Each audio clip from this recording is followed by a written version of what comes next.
There are warnings of a global economic downturn tonight as the International Monetary Fund cuts its growth forecasts for the next 2 years. Tensions between the US and China and uncertainty over Brexit are denting confidence, and analysts warn governments are not ready for what's coming. The economic winter is coming. The world economy is growing more slowly than expected, and risks are rising.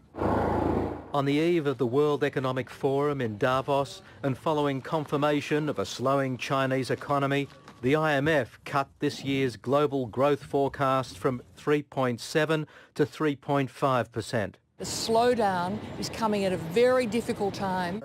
Donald Trump's trade war and Brexit are major concerns as the corporate world becomes more pessimistic.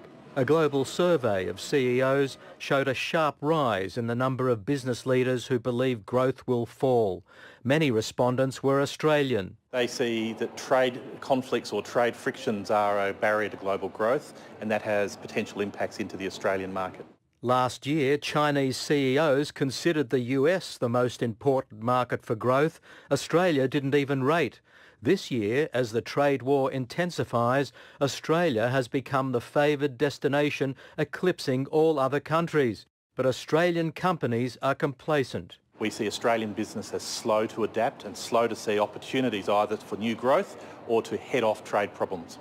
Treasurer Josh Frydenberg acknowledged the gathering storm clouds. We're watching it obviously very closely, but we will be delivering a budget that is in surplus. But will that be enough in the face of a global meltdown? We got out of the GFC very lightly, not because of the efforts of our own government, but because China introduced a massive stimulus package. The IMF has warned policymakers to be prepared, but the big economic powers, including China, have little or no ammunition for the next crisis. Philip Lasker, ABC News.